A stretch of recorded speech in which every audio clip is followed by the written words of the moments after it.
దేవునికి స్తోత్రం. హల్లెలూయా. ఒక సంవత్సరం ప్రణాళికతో అనుదిన బైబిల్ పఠనం. ఈరోజు ఏప్రిల్ 20, 2025. ఈరోజు కొరకు ఏర్పాటు చేయబడిన బైబిల్ వాక్య భాగాలు పాత నిబంధన 1 సమూయేలు 30, 31 అధ్యాయాలు మరియు కొత్త నిబంధన లూకా సువార్త 17వ అధ్యాయము 20 నుండి 37 వరకు. మొదటిగా 1 సమూయేలు 30వ అధ్యాయము. దావీదును అతని జనులను 3వ దినమందు సిక్లగునకు వచ్చిరి. అంతలో అమాలేకీయులు దండెత్తి దక్షిణ దేశము మీదను సిక్లగు మీదను పడి కొట్టి దానిని తగులబెట్టి గనులనేమి అర్పులనేమి అందులోనున్న ఆడువారినందరినీ చెరపట్టుకొని చంపక వారిని తీసుకొని వెళ్ళిపోయి ఉండిరి. దావీదును అతని జనులను పట్టణమునకు వచ్చి అది కాల్చబడి ఉండుటయు తమ భార్యలను కుమారులను కుమార్తెలను చెరలోనికి కొనుపోబడి ఉండుటయు చూచి ఇక ఏడ్చుటకు శక్తి లేకపోవనంత బిగ్గరగా ఏడ్చిరి. ఇజ్రాయేలీయురాలైన అహీనోయము, కర్మెలీయుడైన నాబాలు భార్య అయిన అబీగయీలు అను దావీదు 2 భార్యలను చెరలోని కొనుపోబడగా చూచి దావీదు మిక్కిలి దుఃఖపడెను. మరియు తమ తమ కుమారులను బట్టి కుమార్తెలను బట్టి జనులకందరికీ ప్రాణము విసికినందున రాళ్ళు రువ్వి దావీదును చంపుదము రండని వారు చెప్పుకొనగా దావీదు తన దేవుడైన యెహోవాను బట్టి ధైర్యం తెచ్చుకొనెను. పిమ్మట దావీదు ఏఫోదు తెమ్మని యాజకుడగు అహీమెలకు కుమారుడైన అబ్యాతారుతో చెప్పగా అబ్యాతారు ఏఫోదును దావీదు వద్దకు తీసుకుని వచ్చాను. నేను ఈ దండును తరిమిన ఎడల దాన్ని కలుసుకొందునా అని యెహోవా యొద్ద దావీదు విచారణ చేయగా యెహోవా తరుము, నిశ్చయంగా నీవు వారిని కలుసుకొని తప్పక నీ వారినందరినీ దక్కించుకుందువు అని సెలవిచ్చాను. కాబట్టి దావీదు అతని యొద్దను 600 మందియును బయలుదేరి బెసోరు వాగు గట్టుకు రాగా వారిలో 200 మంది వెనుక దిగవిడువబడిరి. దావీదును 400 మందియును ఇంకా తరుముచుపోయిరి గాని ఆ 200 మంది అలసటపడి బెసోరు వాగు దాటలేక ఆగిరి. ఆ 400 మంది పోచుండగా పొలములో ఒక ఐగుప్తీయుడు కనబడెను. వారు దావీదునొద్దకు వాని తోడుకుని వచ్చి వాడు 3 రాత్రింబగళ్ళు అన్నపానములేమీ పుచ్చుకొనలేదని తెలుసుకొని వానికి భోజనం పెట్టి దాహమిచ్చి అంజూరపు అడలోని ముక్కను 2 ద్రాక్ష గెలలను వానికి ఇచ్చిరి. వాడు భోజనం చేసిన తర్వాత వాని ప్రాణం తెప్పరిల్లగా దావీదు, నీవు ఏ దేశపు వాడవు, ఎక్కడ నుండి వచ్చితివు అని వాడిని అడిగాను. అందుకు వాడు, నేను ఐగుప్తీయుడనై పుట్టి అమాలేకీయుడైన ఒకనికి దాసుడనైతిని. 3 దినముల క్రిందట నేను కాయిలా పడగా నా యజమానుడు నన్ను విడిచిపెట్టిపోయాను. మేము దండెత్తి కెరేతీయుల దక్షిణ దేశమునకును యూదా దేశమునకును కాలేబు దక్షిణ దేశమునకును వచ్చి వాటిని దోచుకుని సిక్లగును కాల్చివేసితమని చెప్పాను. ఆ దండును కలుసుకొనుటకై నీవు నాకు దోవ చూపుదువా అని దావీదు వాడిని అడగగా వాడు, నేను నిన్ను చంపననియు నీ యజమానుని వశం చేయననియు దేవుని బట్టి నీవు నాకు ప్రమాణం చేసిన ఎడల ఆ దండును కలుసుకొనుటకు నీకు దోవ చూపుదుననెను. తరువాత వాడు వారి దగ్గరకు దావీదును నడిపింపగా ఫిలిస్తీయుల దేశంలో నుండి యూదా దేశంలో నుండి తాము దోచి తెచ్చుకున్న సొమ్ముతో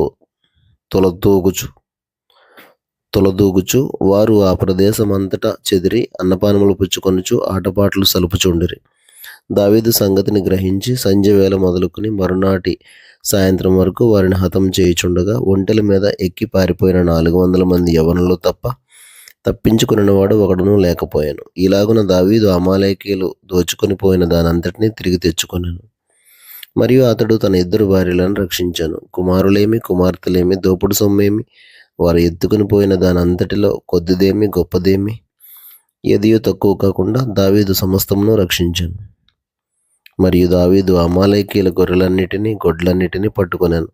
ఇవి దావీదునకు దోపుడు సొమ్మని జనులు మిగిలిన తమ స్వంత పశువులకు ముందుగా వీటిని తోలిరి. అలసట చేత దావీదును వెంబడించలేక బెసోరు వాగు దగ్గర నిలిచిన ఆ 200 మంది యొద్దకు దావీదు పోగా వారు దావీదును అతని యొద్ద నుండి జనులను ఎదుర్కొనుటకై బయలుదేరి వచ్చిరి. దావీదు ఈ జనుల యొద్దకు వచ్చి వారి యోగక్షేమం అడుగగా దావీదుతో కూడా వెళ్ళిన వారిలో దుర్మార్గులను పనికిమాలిన వారునైన కొందరు వీరు మనతో కూడా రాక నిలిచిరి గనుక తమ భార్యలను పిల్లలను తప్ప మనకు మరలా వచ్చిన దోపుడు సొమ్ములో మనమేమియో వీరికి ఇయ్యము. తమ భార్య పిల్లలను వారు తీసుకుని పోవచ్చు నన్నిరి. అందుకు దావీదు వారితో ఇట్లనెను, నా సహోదరులారా, యెహోవా మనలను కాపాడి మన మీదికి వచ్చిన ఈ దండును మనకు అప్పగించి మనకు దయచేసిన దాని విషయంలో మీరు ఈలాగున చేయకూడదు. మీరు చెప్పినది ఎవరు ఒప్పుకొందురు? యుద్ధమునకు పోయిన వాని భాగమెంతో సామాను వద్ద నిలిచిన వాని భాగము అంతే అని వాడుక మాట. అందరూ సమముగానే పాలు పంచుకొందురు కదా. కావున నాటి నుండి నేటి వరకు దావీదు ఇశ్రాయేలీయులలో అట్టి పంపకము కట్టడగాను న్యాయవిధిగాను ఏర్పరిచి నియమించాను.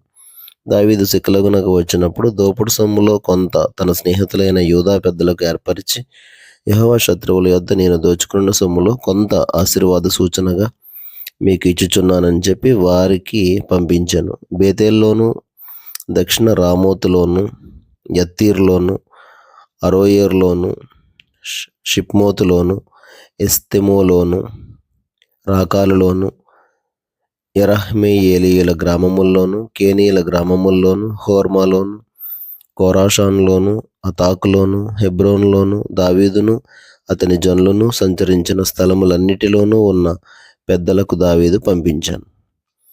1 సమూయేలు 31వ అధ్యాయము. అంతలో ఫిలిష్తీయులు ఇశ్రాయేలీయులతో యుద్ధం చేయగా ఇశ్రాయేలీయులు ఫిలిష్తీయుల ఎదుట నుండి పారిపోయారు.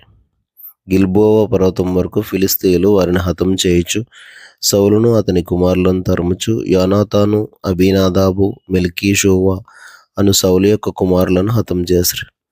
యుద్ధంలో సౌలు ఓడిపోవచుండగా అతడు అంబులు వేయి వారి కంటబడి వారి చేత బహుగాయములు నొందెను. అప్పుడు సౌలు, సున్నతి లేని వీరు వచ్చి నన్ను పొడిచి అపహాస్యం చేయకుండానట్లు నీ కత్తి దూసి దాని చేత నన్ను పొడవమని తన ఆయుధములను మోయవానితో చెప్పగా అతడు భయం చేత అలాగు చేయనొల్లకుండెను. గనుక సౌలు తన కత్తి పట్టుకుని దాని మీద పడెను. సౌలు మరణమాయనని అతని ఆయుధములను మోయేవాడు తానును తన కత్తి మీద పడి అతనితో కూడా మరణమాయను. ఇలాగున సౌలును అతని 3 కుమారులను అతని ఆయుధములను మోయేవాడును అతని వారందరూ ఒక దినముననే మరణమైరి. లోయ అవతలనున్న ఇశ్రాయేలీయులను, యొర్దాను అవతలను ఉన్నవారును ఇశ్రాయేలీయులు పారిపోవుటయు సౌలును అతని కుమారులను చచ్చియుండుటయు చూచి తమ నివాస గ్రామములు విడిచిపెట్టి పారిపోయిరి. ఫిలిష్తీయులు వచ్చి వాటిలో కాపురం ఉండిరి. మరునాడు ఫిలిష్తీయులు హతమైన వారిని దోచుకొని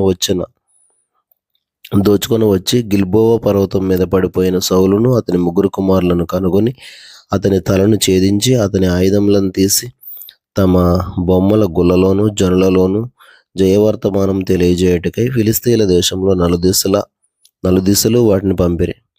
మరియు వారు అతని ఆయుధములను అస్తారోతు దేవిగుడిలో ఉంచి అతని మొండెమును బేత్సాను పట్టణపు గోడకు తగిలించిరి.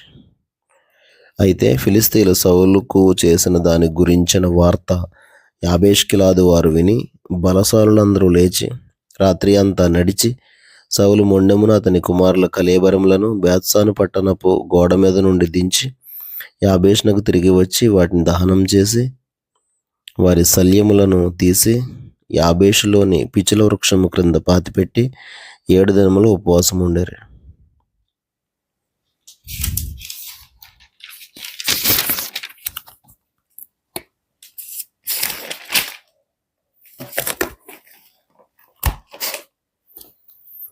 కొత్త నిబంధన 17వ అధ్యాయము.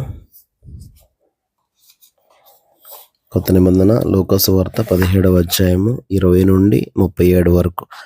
దేవుని రాజ్యం ఎప్పుడు వచ్చునని పరిసయ్యులు ఆయన్ని అడిగినప్పుడు ఆయన, దేవుని రాజ్యము ప్రత్యక్షముగా రాదు, ఎందుకనగా ఇదిగో దేవుని రాజ్యము మీ మధ్యనే ఉన్నది గనుక ఇదిగో ఎక్కడనని అదిగో అక్కడనని చెప్ప వీలు పడదని వారికి ఉత్తరం ఇచ్చాను.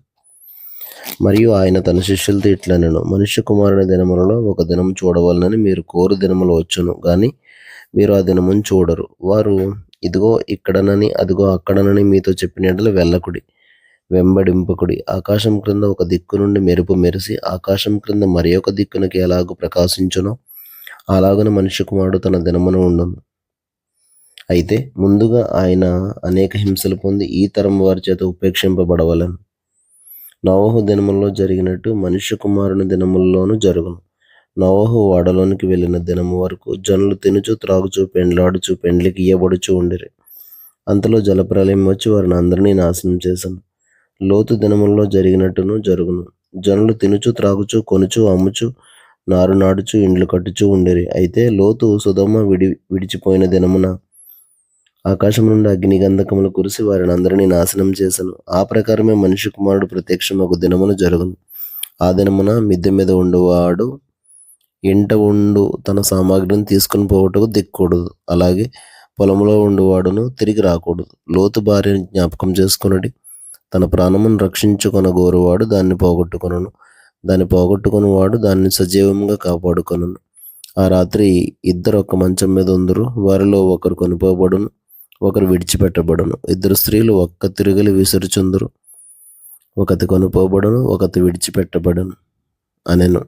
శిష్యులు, ప్రభువా, ఇది ఎక్కడ జరుగునని ఆయన అడిగినందుకు ఆయన, పీనుగు ఎక్కడ ఉన్నదో అక్కడ గద్దలను పోగవనని వారితో చెప్పాను. దేవుడు తన పరిశుద్ధ వాక్యమును మన వెనుకిటిలో దీవించును గాక. ఆమేన్.